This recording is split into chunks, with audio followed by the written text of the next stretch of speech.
근데 여러분들 몰린 종목 많이 가지고 계시지 않나요? 어떤 분들은 한두 개일 수도 있고, 제가 이제 뭐 클럽에 오신 분들을 보면은 한 20, 30개 정도를 물려가지고 막 50%, 60%, 70% 이렇게 물려있는 상태에서 오시는 분들도 더러 계시는 걸 보게 되는데, 어쨌든 이 주식이란 걸 하다 보면은 이게 우리가 이제 살면서 어쩔 수 없이 똥을 싸는 것처럼 이 주식이 물리는 경우를 이게 누구나 맞게 돼요. 이거는 고수냐 하수냐 뭐 이런 문제가 아니라 이거는 어쩔 수 없는 생리입니다. 내가 사자마자 무조건 오르는 상황을 맞을 수도 없는 것이고, 그리고 뭐 떨어진다고 해서 칼손절을 하면서 주식을 한다고 해서 그게 또 능사가 아니기 때문에 어쩔 수 없이 그렇게 물리는 종목들을 가지고 가게 되는데, 이것들을 이제 해결하는 방법을 좀 찾아보려면 결국에는 우리가 어떤 상황에서 어떻게 물렸는지를 먼저 좀 알아보는 게 먼저인 것 같다는 생각이 듭니다. 그래서 오늘 영상에서는 이 물리는 것들의 상황을 좀 케이스별로 좀 나눠서 실제 사례 종목들을 보면서 좀 여러분들한테 설명을 하고, 각각의 상황에서 어떤 식으로 대응을 해야 되는지에 대한 얘기를 조금 구체적으로 그리고 깊이 있게 말씀을 드리려고 해요. 예전에 이제 저희가 반토막난 주식 관리하는 방법, 그 리밸런싱이라는 주제로 영상을 올린 적이 있었는데, 그때의 후속편이자 조금 더 디테일한 설명이라고 보시면 될 것 같고요. 오늘 영상을 통해서 우리가 어떤 식으로 이 종목 관리를 해야 되는지, 하락할 때 어떤 식으로 우리가 대응을 해야 되는지 좋은 힌트를 얻고 인사이트를 얻는 그런 시간을 가져보시면 좋겠다라는 생각을 해봅니다. 오늘 영상 좀 길이가 있는데요. 그만큼 중요한 얘기고 여러분들한테 모두에게 해당이 되는 얘기라고 저는 생각을 하니까 오늘 영상 잘 보시면서 도움을 받아보시면 좋겠습니다. 네, 같이 보러 가시죠. 일단 첫 번째 똥의 종류입니다. 아난티 같은 거. 이런 게 그러니까 여기서 말하는 똥이라는 건 이제 물린 종목들, 물리는 스타일. 이런 게 이 종목도 아마 보게 되면은 사연 엄청 많을 수 있는 종목들이라고 생각해요. 물리는 스타일이나 패턴에 따라서. 그쵸? 네, 근데 이런 식으로 수급을 동반할 수 있는 성질의 종목을 물리면요, 약간 설사똥 같은 거예요. 강하게 빠집니다. 빠질 때도 진짜 강하게 빠져요. 이거 저희 했었던 거 대표적인 것도 있어요. 이런 거. 네네. 네, 약간 똥으로 비유하면 설사똥이에요. 주르륵 쌉니다. 쫙쫙 빠졌다가. 네, 아주 그냥 빠질 때는 진이 다 빠지죠. 네. 이거 주제가 이제 그건가요? 똥의 구분인가요? 첫 번째 똥 나온 건가요? 예, 똥의 구분과 네. 그 이후에 조금은 더 팁을 드리기 위해서 어떤 식으로 행동하면은 좋다, 요 정도 팁. 정답은 없어요. 정리를 한번 할게요. 저희가 이제 지수는 회복을 했는데 내 종목은 왜 이렇게 회복이 안 되지? 라고 이제 이 질문으로 시작을 했는데, 이제 그거를 답변을 드리려면은 본인이 어떤 종목을 매매를 한 건지, 그 종목의 특징이 어떤지를 좀 알아야 될 거고, 이제 특히나 이제 물린 상황에 대한 구분이 좀 필요할 것 같아요. 그 물린 것들을 좀 약간은 좀 원희님께서 이 똥의 비유를 해서 지금 얘기를 하고 계십니다. 좀 식사하면서 보시는 분들께는 참 죄송하지만 어쨌든 그 은가의 비유를 해서 얘기를 해주시고 계시고, 알기 쉽게 그 은가의 종류에 따라서 우리가 어떤 식으로 대응을 하면은 이 물려있는 상황을 조금 더 원활하게 나올 수 있는가, 요렇게 좀 네. 팁을 주시려고 하는 것 같아요. 맞나요? 네, 맞습니다. 이거는 이런 식으로 빠지는 애들은 좀 약간 설사 같은 건데, 빠진 동안에 진 다 빠집니다. 네. 근데 진정이 되면 괜찮아요. 네. 약 먹었어. 네. 네, 약을 먹었든 뭘 했든 진정이 됐다라고 하게 되면 그 다음에 열심히 다시 밥 먹어야 돼요. 해야 될 거 열심히 해야 됩니다. 해야 될 거가 뭐예요? 이게 여기 리밸런싱이든 추가 네. 매수든 뭐가 됐든 네. 자신의 환경에서 자신이 얘를 살리기 위해 취해줘야 되는 행동을 적극적으로 합니다. 근데 그러면 이제 구분점이 그거예요. 특징이 있어요. 종목 특징이. 그러니까 그 종목을 좀 구분할 줄은 알아야 돼요. 애초에 이 종목은 좀 그런 종목이다라는 걸 알아야 된다는 얘기네요. 네, 이 종목은 물리면은 설사똥이 되는지 변비똥이 되는지 정도는 아는 게 좋다라는 거죠. 그거는 지금 예전 차트 보면 되나요? 네, 그리고 종목을 좀 많이 봐야 돼요. 제가 과거에도 이런 영상 얘기했었는데, 동전의 뒷면을 고민하고 A를 선택한다라고 했었을 때 물리더라도 강하게 물리고 빠르게 반등할 수 있는 이런 종목을 선택을 하게 되면은 리밸런싱이나 관리가 조금은 더 용이하긴 해요. 대신에 빠지는 게 굉장히 강합니다. 이것도 인지는 해야 되고, 이런 종목들은 거의 대부분 수급주예요. 네네. 단순 테마주 말고요. 네. 좀 테마주랑 수급주 이 느낌을 어떻게 구분을 해야 될까요? 약간 지속성이 있는 테마 이런 거를 수급주에 가깝게 볼 수 있을까요? 어쨌든 테마가 끼잖아요. 이 수급주라는 건. 네. 네. 근데 얘 같은 경우도 또 테마는 테마거든요. 그렇죠. 네. 근데 이 앞부분에서 1파에서 여기서 나올 수 있었던 거는 총선 앞두고 추가적인 파동이 있었으니까 이런 식으로 네. 재료가 소멸되지 않은 테마라고 해야 되나?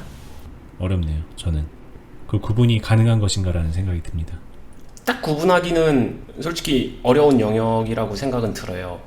근데 조금 쉽게 말씀드리게 되면은 수급을 가지고 있는 상태에서 빠지는 애들은 이런 식의 반등이 잘 나와준다. 저는 개인적으로는 테마다 테마가 아니다로 구분을 한다기보다는 수급이 살아있냐 살아있지 않냐로 구분은 해요. 그러니까 테마냐 아니냐는 별로 그렇게 중요하게 안 보시네요. 네. 이 수급이요 여기서 빠져나가야 되거든요. 근데 안 나왔어요. 테마가 꺼졌으면 네. 테마가 꺼졌으면은 테마가 꺼진다 안 꺼진다고 솔직히 저보다 전문가들이 더 잘 알겠죠. 네. 무슨 전문가를 말씀하시는 건가요? 경제 전문가나 뭐 다른 아, 네, 여러 네, 가지 방면에 저보다 잘 아시는 분들 많겠죠. 네. 네, 저는 근데 제가 체크하는 거는 시장의 반응만 체크를 하는 거예요. 분명히 수급이 나왔는데 빠져나가는 건 미비한 상태로 강하게 빠졌다. 이런 거를 저는 그러니까 굳이 따지면 설사똥으로 봐요. 명확하게 이해가 된 것 같습니다. 네. 결국에 어니님은 이제 마지막 처음이자 마지막이 이제 수급으로 분석을 하시는 거니까 그 중간에서 뭔가 다른 창구거리가 있느냐 정도지. 네. 이제 수급으로 보시고 네. 제 개인적으로 이제 어니님의 제자잖아요, 제가. 그리고 이제 약간은 좀 다른 경험치를 가지고 있는 사람이 봤을 때도 매우 합리적인 방법이긴 해요. 정확한 지표죠, 어떻게 보면. 네. 왜냐면은 절대 다수 저보다 더 뛰어난 사람들이 많다라고 가정했었을 때 그들이 봤을 때 이미 이 테마는 끝났을 거야 라고 하게 되면 이게 이렇게 올라요. 그러면 얘는 이제 설사가 아니에요. 이렇게 되면 얘는 변비로 갑니다. 이제 가늘고 길게 오래 고생해요. 설사는 진정되면 그만이지만 변비는 오래 갑니다. 네. 후유증이. 그래서 똥을 구분시키는 거예요. 그러니까 이게 이렇게 올랐다는 거는 떨어지면서 이 물량 다 소화시키면서 이제 그렇게 했다는 거 말씀하시는 거죠? 네. 그런 느낌으로 보면 되는데 그래서 떨어질 때 무서워해서 이성을 이루는 게 아니라 떨어질 때 그래서 그걸 잘 봐야 돼요. 그때 구분을 해야 됩니다. 아니면은 이때 패닉이 왔다라고 하게 되면 좀 진정되고 정신 차렸을 때라도 아 더러워서 피하는 게 아니라 냉정하게 바라봐야 돼요. 나의 똥은 지금 설사인가 변비인가 깊은 고민을 하셔야 됩니다. 피하지 마시고. 그러면은 이제 안 헷갈리기 위해서 이렇게 좀 가면 네. 요런 정도의 수급으로 이제 하락을 한 거는 설사다. 네. 좀 구분하자면. 네. 설사라고 생각하면요. 꽤 간단해요. 진정이 될 때까지 아무것도 안 하는 게 좋아요. 어차피 진정되면 다시 갈 확률이 되게 높으니까. 그리고 반대로 진정 안 됐는데 무언가를 막 먹고서 어떤 행위를 한다? 계속 쌉니다. 어디까지 이게 배탈이 날지 모르는 상황이니까. 네. 그냥 설사병 걸렸는데 햄버거 먹으면 그냥 뿌지직이에요. 네. 네, 바로 쌉니다. 그러니까 너무 뭔가 안 적나라한 하는 표현은 좀 자제 부탁드리겠습니다. 네. 그냥 안 하는 게 가장 빠르게 낫는 길이에요. 네네. 알겠습니다. 대신에 진정이 되고 나면 그 다음부터는 적극적으로 하는 게 좋아요. 빨라요. 네. 생각보다. 요런 게 있다라는 거 봐주시고요. 그 다음으로 가면요. 그런 의미에서 얘도 비슷하다고 봐요. 여기 보시면은 이것 때문에 지금 가려졌는데 좀 뒤로 가서 보시죠. 네. 네. 이렇게 봤었을 때 네. 네. 요런 느낌인데 솔직히 이쪽에서부터 본다라고 하게 되면은 이거는 어디서 물렸냐에 따라서 좀 다를 것 같긴 해요. 여기서 물린 사람들은 변비로 보는 게 맞아요. 잠깐만요. 좀 더 길게 볼까요? 여긴가 있는데? 변비죠. 네. 털렸잖아요. 여기서 올린 사람들 그러니까 어디서 물렸냐에 따라서 달라요. 이쪽에서 다 털렸어요. 자, 요렇게 여기를 볼게요. 그러면. 네, 이렇게 보는 게 맞겠습니다. 네, 여기서 이따가 놓고 제가 그냥 구분을 좀 지어 볼게요. 요 정도. 네. 여기 수급과 여기 수급이 놓고 봤었을 때 충분히 빠질 수 있다예요. 올라간데 제자리 오는 동안에 충분히 소화가 된다예요. 근데 여기까지만 보면 요 정도까지만 보면 요 정도 끊어서 보면 네. 얘네들의 이제 막대 높이가 물론 여기 낮은 애들하고는 비슷하지만 이 높은 애들하고는 차이는 네. 분명히 있잖아요. 이 큰 높이 있는 애들하고는 네. 뭔가 좀 명확하게 좀 구분을 지을 수 있는 기준점을 주면은 좋을 것 같은데. 그거는 솔직히 없어요. 여기까지 봤었을 때, 이 정도 있었을 때는 기대를 더 해볼 수 있겠는데 라는 건 저도 그 생각은 들어요. 네. 근데 뭐 이 케이스 같은 경우는 가장 큰 시그널은 얘가 아닐까라는 생각이 들고요. 거의 하한가에 가까운 강한 수급이 붙은 하락이 나왔고. 네. 그러면은 얘는 이만큼 물량 소화가 안 됐는데 근데 그냥 단순 장대 음봉인데 거래량 터지는 이거를 되게 위험하게 봐야 돼라고 하게 되면은 원리를 생각하면 좀 쉬워요. 이만큼 소화가 안 될 겁니다. 받아주는 사람이 그렇게 많지 않아서. 여기는 얼마나 회전되면서 거래량을 만든 거겠어요. 네네. 근데 여기는 하락만 주구장창하니까 이만큼 터지기가 힘든 거예요. 네네. 여기서 만약에 회전까지 붙었다라고 하게 되면 이만큼 충분히 온다고 봐요. 네. 그 원리를 생각하면은 여기서 그러면은 못 팔았잖아요. 이제 남은 물량. 네. 그 주구장창 이 뒤로 나오겠죠. 그 다음에 여기서 터진 물량은 이쪽이에요. 여기서부터 시장가로 던져도 돼요. 그럼 나오겠죠. 계속 거래량 터지면서 그 근처에서. 아니나 다를까 이 뒤로 계속 나와주고 있고 뭐 요렇게 보게 되면은 그러니까 이거는 케이스예요. 알아야 된다라고 생각을 합니다. 이거를 파악할 줄 수급을 파악할 줄 알아야 된다라고 생각해요. 이거는. 근데 이렇게 되면은 이거는 변비입니다. 얘는 다시 여기에 올라오기까지 엄청난 고생이 필요할 거다. 여기요? 네. 변비는요. 변비라고 하시면 뭐냐 이거죠. 네, 변비라면은 인정을 해야 될 게 여기 못 올 수도 있다라는 걸 알아야 돼요. 네, 자기가 물린 자리로 못 올 수도 있어요. 그럼 뭘 해야 될까요? 물린 자리 못 오니까 포기해야 될까요? 포기할 수 있으면 포기하시면 되는데 안 되잖아요. 식단을 바꿔야죠. 네, 3만 원에 갖고 있는데 15,000원 반토막이잖아요. 딱 반토막이네. 그러네요. 어떻게 해요? 이거 그냥 기도한다고 될 문제는 아니에요. 그러면은 말씀하신 대로 식단을 바꾸듯이 이 3만 원을 지속적으로 내려줘야 돼요. 내가 건강 식단을 오랫동안 먹는 것처럼 얘를 관리해가지고 이 범주, 정상 범주로 들어가야 됩니다. 내가 들어가야 돼요. 가장 쉬운 방법은 그냥 돈 이빠이 길어와가지고 추가 매수해서 내 평단 여기 맞추면 된다는 거 아니야. 이렇게 이해하셔도 됩니다. 결과론적으로는. 근데 거의 대다수는 그거 불가능할 거고 그 돈을 엿다 넣는 거 쉽지 않을걸요. 이미 이렇게 물린 종목에다가 더 큰 돈을 넣으면은 또 그때부터 불행이 시작됩니다. 잠이 안 옵니다. 그러면 이제 막 너무 큰 돈이 들어가 있는데 얘가 하루 사이에 막 등락을 하면 그때부터는 잠을 못 자는 분도 있죠. 그래서 실제로 저희 클럽에 막 잠 못 자다가 왔다는 분들도 계시고. 네. 그래서 건강한 방식은 아니에요. 그게 식단을 가늘고 길게 계속 바꿔줘야 돼요. 그때 하는 게 이제 제가 얘기하는 리밸런싱을 좀 하죠. 여기서 꾸준히 하면서 일단 여기까지는 그냥 뒀다가 두는 게 나아요. 변비 걸린 이상.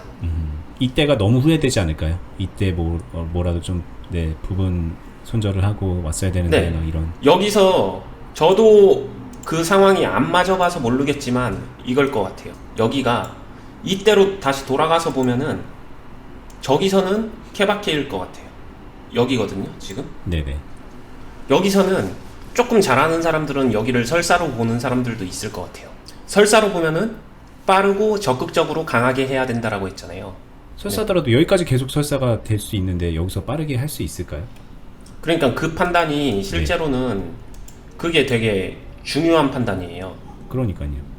네, 거기서 많이 갈릴 거예요. 그러니까 제가 얘기하는 거는 설사다라고 판단을 정확하게 내렸다라면은 빠르고 강하게 조치를 취해야 되고요. 근데 그런 조치를 취하기가 두려운데라고 하게 되면은 애매하게 하면 안 돼요. 차라리 안 하는 게 나아요. 한다면 제대로.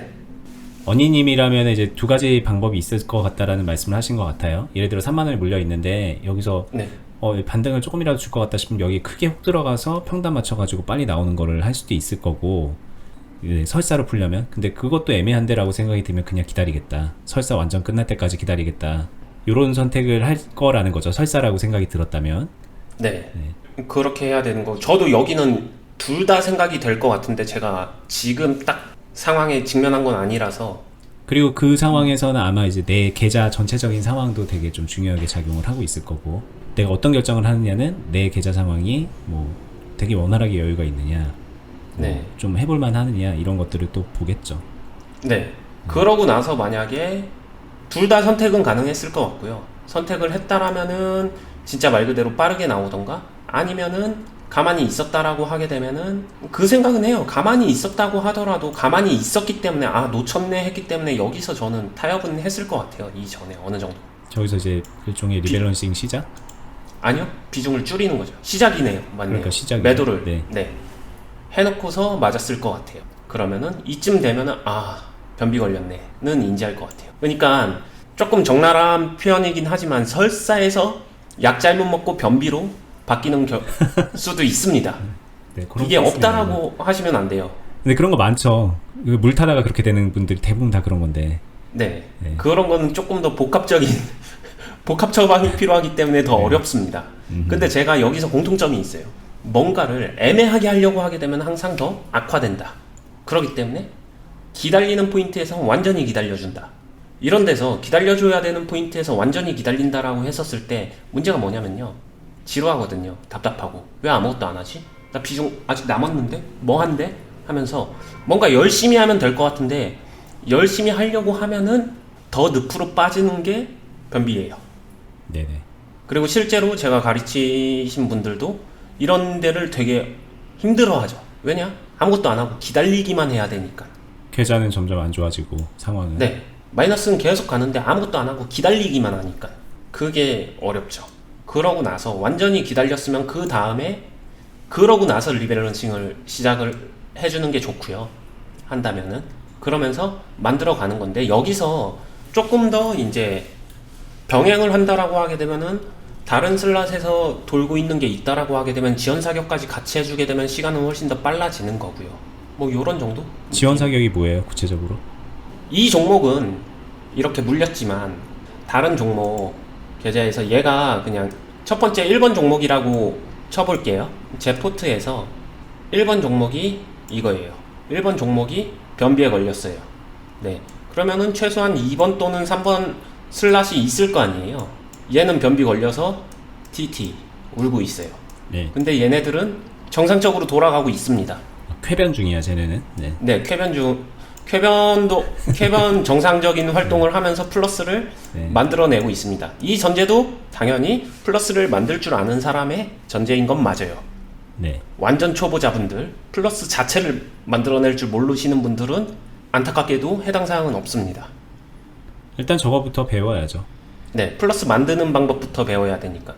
그러면은 여기서 이 플러스를 가지고 여기다가 지원을 해주는 거예요. 계속 이 고장난 이 변비 걸린 친구를 도와주는 거예요. 약도 사주고. 조금 더 다이렉트하게 어떻게 저 플러스 금액을 여기서 뭐 예를 들어서 10만원 수익이 났고 여기서는 뭐 20만원 수익이 났다라고 하게 되면은 네. 이게 평상시에는 내 수익금, 내 치킨값, 내 외식값이 될 수 있겠지만 네. 저는 이 중에서 뭐 5만원에서 7만원, 8만원 아니면은 아 이거 너무 답답하면 전액 10만원, 20만원 이걸 다 써서 여기다 넣는 거예요. 넣는다는 게 이 돈 가지고 추가 매수해가 아니라 이 돈 플러스가 있으니까 여기서 인위적으로 주가 흐름 상관없이 마이너스 10만원, 마이너스 20만원을 만들어내는 거예요. 그러면은 뭐가 좋냐? 여기서 나는 그냥 하루 손익을 제로화 시켰을 뿐인데 여기서 변비 걸린 친구의 비중이 줄어요. 팔아서 저만큼을 손해보면서 팔고 비중을 줄인다. 이거. 네, 얘 주가의 흐름과 상관없이 비중이 줄어 있습니다. 네네. 변비를 일단 뚫어주는 행위를 하는 거예요. 비중이 줄으면 줄을수록 이 안에서 리밸런싱을 했었을 때 평단을 일반적 범주 안으로 이 박스 안으로 더 빨리 넣을 수 있는 거죠. 네.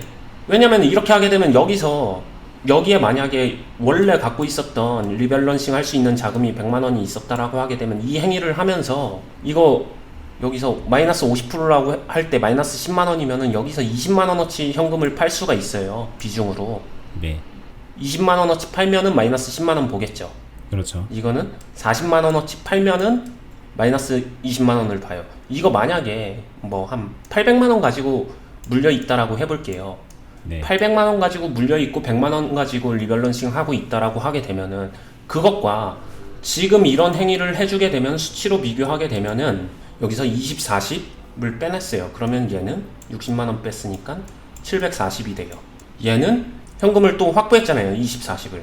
얘는 160이 돼요. 현금이. 그럼 800만 원짜리를 100만 원 가지고 컨트롤을 하는 것과 740만 원을 160만 원 가지고 컨트롤을 하는 것. 그 다음에 이 행위를 만약에 한 번만 더 해준다. 그렇게 되면은 똑같은 금액으로 이렇게 하게 되면은 이거는 그 다음에는 680이 되고 얘는 220이 됩니다. 이렇게 되면은 이제는 어때요? 이 비중이. 여기서 한 번만 더 해볼게요. 620, 네, 120, 280. 180 이렇게 되면은 대략 비중이 뭐 한 70% 좀 안 되게 갖고 있고 30% 이상 현금을 가지고 있는 조금 비중 높은데 이거 할 수 있는 상황이 와요. 자, 요거는 저희가 예전에 올렸던 반토막 난 주식을 어떻게 관리할 것인가 라면서 리밸런싱을 이제 이렇게 숫자로 짝짝짝 과정을 시뮬레이팅 한 그 영상이 있거든요. 그거 아직 안 보신 분 있으면은 이 설명이 이게 도대체 뭔 소리야 싶을 건데 그거 보시면 이해될 거라고 제가 생각이 들어요. 거기에 정확하게 엑셀에서 계산을 해가면서 정확하게까지는 아니지만 러프하게 엑셀로 계산을 하면서 보여드렸기 때문에 이거보다 좀 더 잘 설명이 돼 있어요. 그거 이제 네. 보시고 이거 보면 되겠습니다. 네. 그래서 그때 이제 그 영상에서 주로 설명했었던 그거는 이제 종목의 파동이죠. 그 파동까지 같이 병행을 해가지고 여기서 흐름을 타게 되면은 이 가장 중요한 내평단가 3만 원이었던 내평단가가 쭈루룩 타고서 이렇게 내려온다는 거죠. 이쪽으로 들어온다는 거죠. 이 행위를 하면서 그 안에서 이제 클리어를 시키는 거고 이 모든 과정을 통해서 뭐 결과는 플러스가 날 수도 있습니다. 제로가 될 수도 있고요. 마이너스가 날 수도 있어요. 하지만 마이너스는 최소화되게 만들 수도 있고요. 플러스가 많이 날 수도 있습니다. 제로로 끝낼 수도 있어요. 자신이 컨트롤하기 나름이에요. 여기서 무조건 플러스를 만든다 이거를 기준은 될 수가 없는 거예요. 왜냐면 이걸 안 했으면 이거 지울게요. 네. 이거 안 했으면은 하시잖아요. 이렇게 되는 거. 이렇게 네. 됐을 거를 방어해낸 건데 네. 네, 그 방법을 이제 얘기해주고 있는 거예요. 변비라고 해서 우리가 막 평생 똥 못 싸고 산다 이런 거 아니잖아요. 어떻게든 해결을 해야 되는데 그 해결하는 방법을 구체적으로 알려드리고 있는 겁니다. 네. 이렇게 하는 거고요. 이제 마지막으로 돌아가 보겠습니다. 여기서 보면은 이런 애들이 그냥 되게 걱정 많이 하시는데 이런 종목들은 설사도 변비도 아니에요. 지수 따라가는 애들. 우스갯소리로 냅두면 돼요. 그냥 똥도 싸고 밥도 먹고 되게 일반적인 거예요. 여기서 보게 되면은 많이 물렸다? 수치상으로는 많이 물린 거 맞지만 또 반대로 얘기하게 되면은 많이 물린 것도 아니에요. 되게 자연스럽게 물렸기 때문에 시간이 해결해 줍니다. 이런 것들은. 왜 그렇게 말씀하시는 거예요? 이런 애는 도대체 뭐길래? LG화학, 대우부품 이런 친구들인데 네, 지수에 비례해서 간 애들. 그냥 일반적인 종목이라는 말씀이신가요? 그쵸? 그러니까 지수 때문에 빠졌기 때문에 지수가 올라오면은 완치가 됩니다. 그러니까 그건 뭘로 구분할까요? 얘는 지수 때문에 빠진 거야. 얘는 뭐 특별히 더 빠진 거야. 뭐 이거는 그냥 뭐 보고 알라는 얘기예요. 아니면은 뭐 종목 특징이 그렇다는 거예요. 거의 대다수의 종목은 그럴 거예요. 아, 대부분의 종목은 그럴 거다. 오히려 수급주, 테마주를 제외한 애들은 거의 다 그럴 거예요. 일반적 범주에는 이런 애들이 훨씬 많습니다. 일단 이 대우부품 요거만 보면 뭐 수급이 뭐 그렇게 여기에 막 되게 몰려 있거나 뭐 그런 것도 없고, 물론 이렇게 잠깐 뛰는 때가 있지만 그냥 원래 그러던 상황이고 그냥 이 수급을 보고 구분한다는 얘기네요. 이런 종목이 솔직히 말하면 좀 좋은 종목이라는 생각은 해요. 네. 왜냐면은 얘가 수급 없을 때는 일반적 쾌변을 따라가고요. 네. 수급 있을 때는 오히려 설사 같은 정신이요. 행동을 하거든요. 알겠습니다. 근데 얘는 또 다르잖아요. LG화학은 네, 이런 게 훨씬 더 그냥 일반적인 거죠. 얘는 네. 그냥 이렇게 쭉 그냥 뭐 지수 따라가는. 네, 지수 따라. 근데 여기 또 거래량이 막 늘긴 했잖아요. 이거는 지수 자체가 특이 케이스. 네. 그렇게 돼서 이런 애들은 알아요. 두려움이 있다라는 거. 하지만 되게 두려워할 필요는 없어요. 그냥 원래 하려던 대로 하시면 될 것 같아요. 원래 하려던 게 없는데 그냥 돈 벌려고 한 건데. 아, 그거는 아까도 얘기했었던 플러스 자체를 좀 막연하게 내시는 분들이라서 네. 그분들은 이 관리가 아니라 앞단을 먼저 생각을 해야 될 것 같고, 이렇게 아니더라도 제가 원래 하려던 거라고 얘기 드리는 이유가 이렇게 봐볼까요? 이런 하락 나왔었을 때 추가 매수를 하든 뭘 하든 할 거 아니에요. 네. 자신의 관리를 할 거 아니에요. 네. 그 행동을 그냥 비슷하게 해줘도 된다라는 거예요. 이거는 설사도 변비도 아니기 때문에 그냥 평소보다 똥이 많이 나온 거예요. 그럼 결국에는 이제 초보자들이 하기에 좋은 종목들은 그냥 이런 일반적인 종목이다라는 얘기로도 좀 들리거든요. 아까 뭐 리밸런싱이니 뭐니 설사니 뭐 변비니 그거 어려워 보인다라고 많이들 생각할 것 같아요. 입장을 바꿔서 생각해 보면.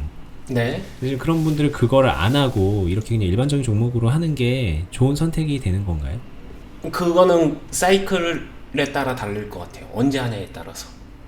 지수 따라가는 종목으로 만약에 투자의 목적이 수익이라고 하게 되면은 지수 따라가는 종목이 무조건 수익을 준다라고 보기는 어렵거든요. 지수가 대세 하락이 나올 수도 있는 거니까. 네. 아니면 단순하게 그냥 좁은 박스에서 왔다 갔다 거릴 수도 있는 거고. 네. 그때 수익을 잘 못 낼 테니까. 이것도 이제 뭐 여기서 크게 보면 여기서 뭐 박스인데 수익을 뭐 얼마나 냈겠어요? 네. 근데 이거는 되게 초보자적인 얘기로 그냥 냅둬도 상관없습니다라고 얘기하지만 냅둬도 상관없는데 여기서 무언가 행위를 추가적인 행위를 병행해 주게 되면 훨씬 더 쉬워지겠죠. 그렇죠. 박스 안에서도 수익이 나고 손실 관리가 되니까 뭔가를 하면.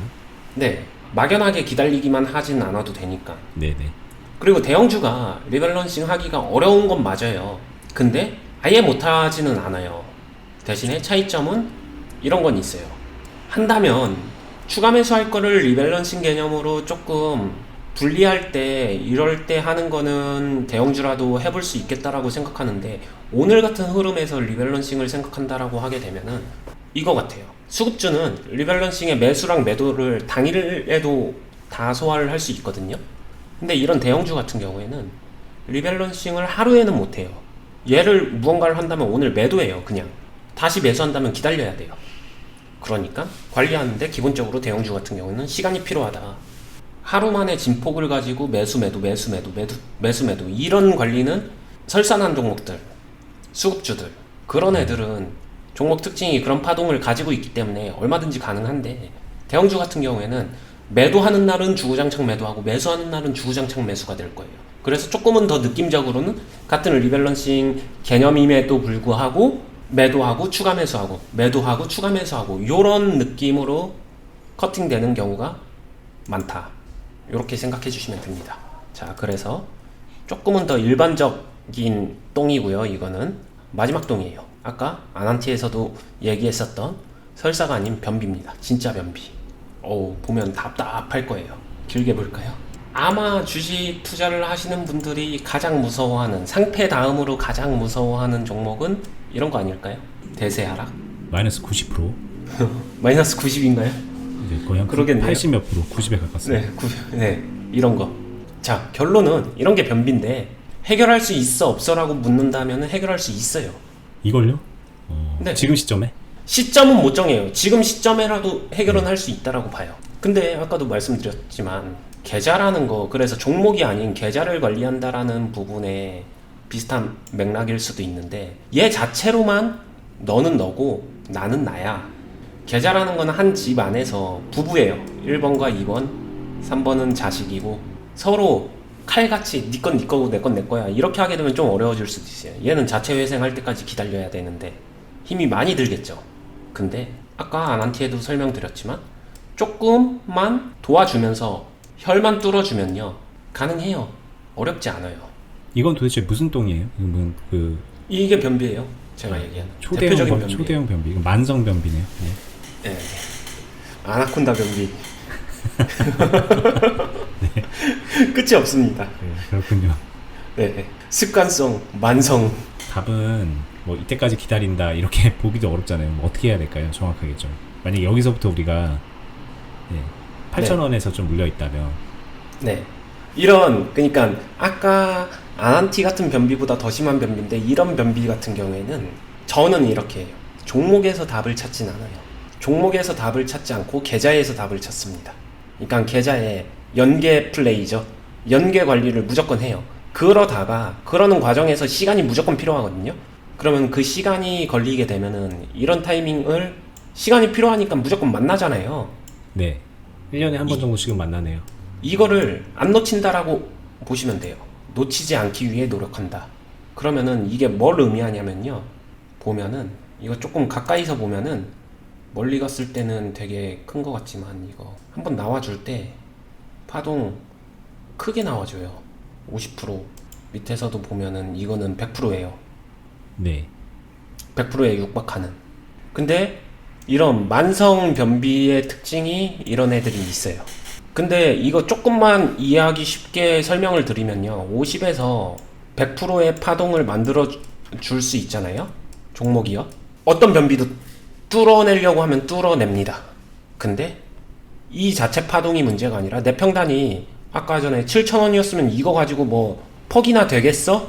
이렇게 생각하는 것도 사실이거든요. 자, 그러니까 아니요. 잠깐만요. 그러니까 내가 지금 물린 게 8,000원이 물려 있는데 네. 여기 지금 1,480원에서 2,300원 정도 간다고 해서 뭐 내 평단으로 비교하면 전체 얼마나 오른 거냐 이렇게 이제 좌절을 하시는데 언니님 말씀은 내 평단 좀 제쳐두고 일단 그거 따로 떼두고 이 안에서 그냥 얘 종목의 현 상태에서 여기에서 여기까지 올라간 거는 거의 50에서 100% 올라간 거잖아요. 네. 그러면 이 정도만 돼도 관리는 가능하다 이 말씀을 하시려는 거죠? 네. 거의 다 된다. 네네. 2%가 절대 적은 거 아니에요. 내가 얼마에 물렸던 간에. 그러면은 8,000원이었다고 하더라도 8,000원인 내 평단이 문제인 거지 이 진폭은요 되게 좋은 거거든요. 그죠. 여기서 안 좋은 경우는 내가 가만히 있을 때예요. 그냥 내 평단을 8,000원으로 내비뒀을 때. 네. 거기 올 때까지만 기다릴 때는 이거 아무짝에 쓸모없죠. 그렇죠. 근데 이 안에서 제가 말했었던 변비 걸린 애 관리하듯이 연계 플레이를 충분히 해주면서 기다렸다라고 하잖아요. 그럼 이 파동에서 리밸런싱 이때는 무조건 됩니다. 그리고 여기서 마이너스 냈던 거 플러스로도 나오기도 해요. 그래서 지금 언니님이 말씀하시기를 이 종목이 현재 8,000원에 물려서 나 지금 이 시점에 현 시점에 와 있다고 쳐도 그러니까 네. 지금 계좌 상황은 내가 마이너스 90% 정도 돼 있다고 해도 관리가 가능하다고 말씀을 하시는 거겠네요. 네, 맞아요. 그리고 이거는 동의하지 않는 사람들도 많이 있을 거라고 생각은 하는데 오히려 마이너스 폭이 큰 게 결국에는 관리하기는 쉬워져요. 그건 왜 그럴까요?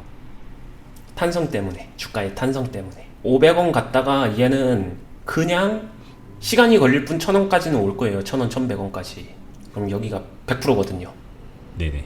원주가를 회귀하려는 탄성. 네.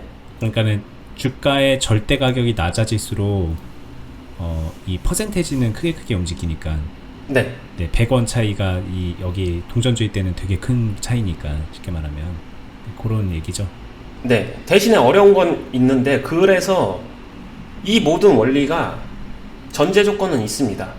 만약에 이거를 8,000원에 물려가지고 8,000원에 물려서 뭐 진짜 800원까지 갔다라고 해볼게요. 말도 안 되는 거죠. 90%. 네. 나올 수 있어요. 근데 이런 대형 아나콘다 변비 걸릴 수 있습니다. 근데 해결할 수 있느냐 없느냐는 이 이후의 관리 다 좋아요. 제가 말한 원론이나 이론 다 좋습니다. 할 수도 있다라고 하는데 이 모든 전제에 더 우선되는 대전제는요. 여기서 어떻게 물렸냐예요. 쉽게 말해서 내 전재산이 여기 꼬라박혀 있다. 네, 대출까지 써가지고 네. 신용 미수 다 끌어와서 전재산 이렇게 해서 물렸다라고 하게 되면 이거 어떻게 기다려요? 절대 못 기다려요. 네. 그러니까 결국에는 어떻게 물리냐예요. 그러니까 어떻게 매매를 했느냐부터 이제 파고 들어가게 되는 거네요. 네, 그러니까 첫 만남부터 되게 중요하다는 거예요. 그렇죠. 네, 그래서 종목 선정으로 이런 거를 피해간다가 아니라 이 종목을 선정했으면 이 종목이 어떤 특징이 있기 때문에 어떻게 만나야겠다를 생각하는 게 저는 더 현실적이라고 생각해요. 어떻게 만나고 어떻게 다루느냐. 그쵸? 맞춰가는 거거든요. 대응이죠. 그러면은 이런 대형 아나콘다 똥도 해결할 수 있다. 물론 이 과정이 쉽다라고는 말을 못하겠어요. 진짜 어렵고 지치고 짜증나요. 저도 누구보다 잘 압니다. 하지만 해결할 수는 있다. 문제는 대다수 분들이 지금 이 시점에 돌이켜서 계좌를 딱 까면은 아나콘다 똥만 가지고 있는 것도 아니고 설사 똥만 가지고 있는 것도 아니고 막 여러 가지 종류의 똥들을 여러 개를 가지고 있는 경우가 많잖아요. 저희가 네. 이제 그런 케이스를 직접 많이 보는데, 그러면 그런 나는 완전 똥뚝간인가? 나는 어떻게 하지? 막 이렇게 힘들어할 것 같은데 그런 분들은 어떻게 해요? 하나씩 하나씩 해결해야죠. 네. 그동안 쌓아놓은 똥이 많은 분들 많이 봤어요. 네. 근데 한 번에 다 해결하고 싶다라는 마음 누구보다 이해도 하고 공감도 가는데 하나씩 해결을 해야 됩니다. 그 다음에 오히려 저는 이렇게 생각하는데, 이런 얘기하면요, 가장 많은 옛날 저희 초창기 버디님 버전으로 돌아가면 spekta클의 끝은 이거죠. 뭐 한다고 이러고 있냐, 잘라내고 다른 걸로 가서 거기서 회복해서 그냥 금액만 맞춰버리면 되는 거 아니냐, 그거랑 같은 이야기잖아. 지금 이거 어차피 마이너스 볼 거 여기서 마이너스 볼 거 인정하고 다른 데서 플러스 내면 되잖아. 지금도 많이 댓글에 달리는 게, 좀 종종 댓글 달리는 게, 이거 이렇게 해서 90%인 상태에서 여기서 뭐 리밸런싱이니 뭐니 하는 거나, 지금 여기서 손절해가지고 다른 걸로 가서 거기서 그냥 또 단타를 치든 뭘 하는 거랑 뭐가 다르냐, 이런 지적이 네. 또 있어요. 비슷한 제가 맥락이죠. 똥으로 얘기했으니까 똥으로 끝까지 표현을 해보겠습니다. 똥에 대한 책임이에요. 똥 싸고 끝까지 책임져서 계좌에서 똥을 다 치우고 닦아내느냐, 아니면 똥 싼 거 그냥 옆으로 쑥 밀어 제끼고서 뭐 옮겨가느냐. 이해가 되나요? 똥에 대한 책임을 안 지면요, 그 똥들은 계속 늘어나요, 계좌에. 대표적으로 제가 예전에 이야기했었던 저의 방식은요, 전에 과거 영상에서 얘기했었을 때 코스닥 930이죠. 정확히는 950이라고 그냥 할게요. 930입니다. 실제로는 여기서 450인가 410인가 까지 갈 때, 그러고 지금 600으로 돌아올 때, 이 사이에 해결할 거 다 해결하면서 똥이 어차피 2개, 2.5개, 많아야 3개, 적게는 1개, 똥을 해결하면서 가니까 똥이 남는 절대량이 결국에는 내 계좌 안에서 제가 똥간을, 화장실을 만들어 놔서 똥은 여기서만 쌓이게 컨트롤을 합니다. 그러면서 조정을 해나가요. 이런 관리가 돼요. 제가 이렇게 질기게 늘어뜨리는 이유는, 근데 말했었던 것처럼 그냥 이거 밀면 되고 이렇게 하게 되면은 계좌 안에서 똥이 난사를 합니다. 그 배변 훈련 되지 않은 강아지가 아무데나 똥 싸지르는 것처럼 난사가 되고요. 그러면서 계좌의 볼륨이 작아지죠. 계속 마이너스 나면서 가니까. 이게 약간 좀 크래커처럼 생겼는데.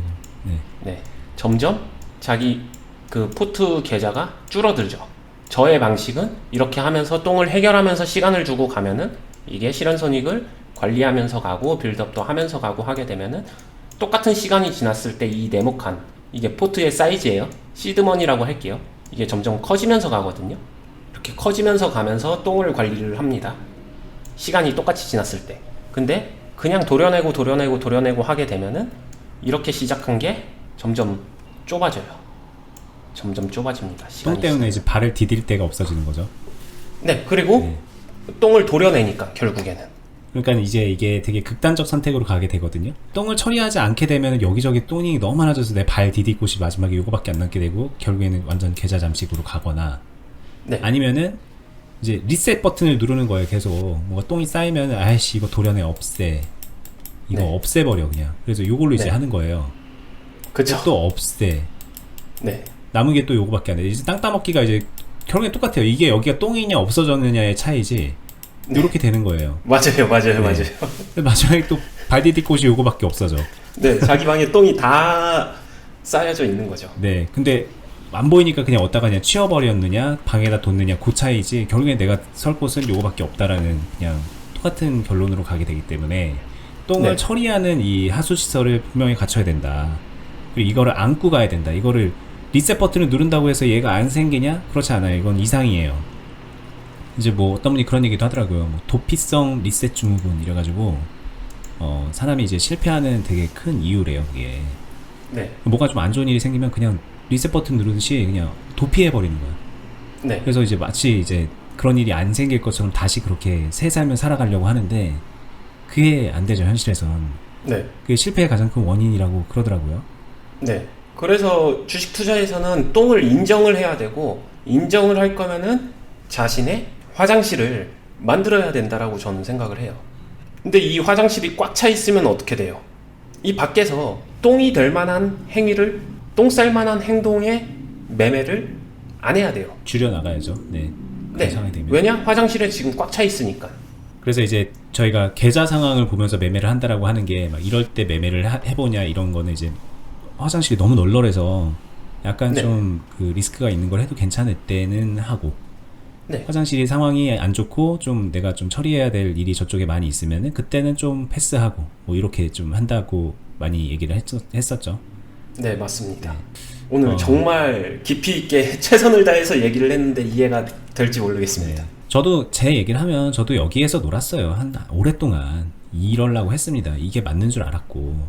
근데 네. 이걸 받아들여야 되는 거예요, 결국에는. 이때 발전이 되는 겁니다. 안 그러면은 네. 이 경험을 하게 돼요, 이거를. 언니님은 네. 이 경험 안 하셨죠? 이렇게 발 디딜 곳이 없어지는 경험을 해보신 적이 없을 것 같은데, 왠지. 네, 저는 없어요. 처음부터 많이 이렇게 했으니까. 봤죠. 그죠? 네, 근데 저는 이 경험을 했거든요. 네, 그리고 일로 넘어오는 순간 주식이 늘었어요. 그냥 되게 단순한 겁니다. 네, 쉬워지고 자신감도 생기고 진짜 이게 늘어나는 경험이 됩니다.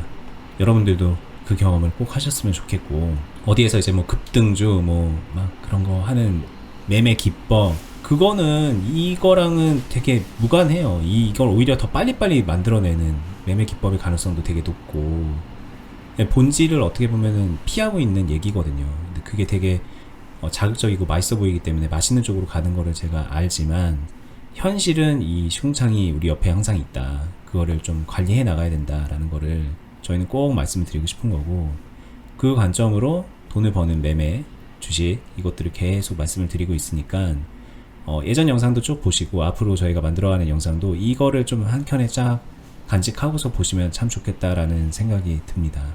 오늘 영상 엄청 길었는데 여기까지 할까요? 네, 네, 저희 이제 구독자분께서 2시간도 괜찮다고 하셨습니다. 저희 그래서 좀 약간 자신감 있게 긴 영상도 할 수 있을 것 같아요. 네, 원래 길었지만. 네, 그래서 좀 길더라도 좀 중요한 얘기라서 하는 거라고 잘 보시면 그렇게 느낄 수 있을 거예요. 근데 만약에 이제 보면서 이해가 안 된다 그러면 경험치가 그만큼 좀 부족한 거일 수도 있으니까 같이 매매 경험을 쌓으면서 좀 눈높이를 맞춰가려는 노력을 하시는 게 어떨까 제안을 또 드려봐요. 네, 네, 오늘 영상 마무리하겠습니다. 저희 이제 같이 하고 있는 네이버 카페, 주식비더 공유 카페에 오시면은 함께 하고 있는 분들 있으니까 참고하시고, 거기 카페에 저희가 하고 있는 투자 클럽 공지가 있거든요.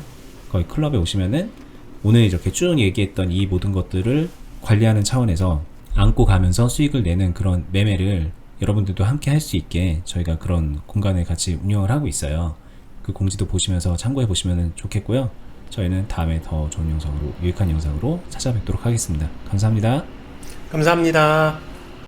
아, 그리고 이거 혹시 끼워넣기 가능하면은 끼워넣기 해주시면은 좋을 것 같은데, 자, 참고로 화장실을 관리함에 있어서 꽤 괜찮은 팁은요, 빌드업이 똥을 치워주는 보조제 역할을 굉장히 잘해줍니다.